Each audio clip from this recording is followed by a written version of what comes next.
जरी सिटीजन किंवा एखादा व्यक्ती अरेरावी पद्धतीने बोलत असेल तर पोलिसांनी त्यांच्यावर हात उचलणं हे कायद्याला देखील मंजूर नाही आहे. त्याचबरोबर पोलिसांची उज्जत घालणं हे देखील कायद्याला मंजूर नाही आहे. आणि अशा परिस्थितीत दोघांनी जर कायदा हातात घेतला तर दोघांच्या विरुद्ध कारवाई होऊ शकते. म्हणजे पोलिसांच्या विरुद्धही होऊ शकते आणि त्या व्यक्तीच्या विरुद्धही होऊ शकते. कायद्यात कुठल्याही व्यक्तीला जरी ते पोलीस असले तरी सुद्धा त्यांना दुसऱ्या व्यक्तीवर हात उचलण्याचा अधिकार नाही. सेल्फ डिफेन्समध्ये तुम्ही एखादी रिॲक्शन देऊ शकतात, परंतु उज्जत घालत असताना आणि जे व्हिडिओज आपण बघतो त्या संदर्भातले अधिकार तर नाहीच आहे. परंतु त्याचबरोबर नागरिकांची देखील जबाबदारी आहे की गणवेशातला व्यक्ती त्यांची जबाबदारी कर्तव्य पार पाडत आहे. ते सर्वांच्या सुरक्षेच्या दृष्टिकोनातून नियमांचं तुम्ही पालन करावं हा त्यांचा अट्टहास आहे.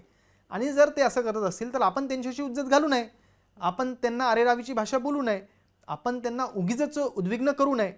आणि समजा जर त्या व्यक्तीने मुद्दामून असं केलं तर पोलिसांनी त्या व्यक्तीच्या विरोधात कायदेशीर कारवाई करावी.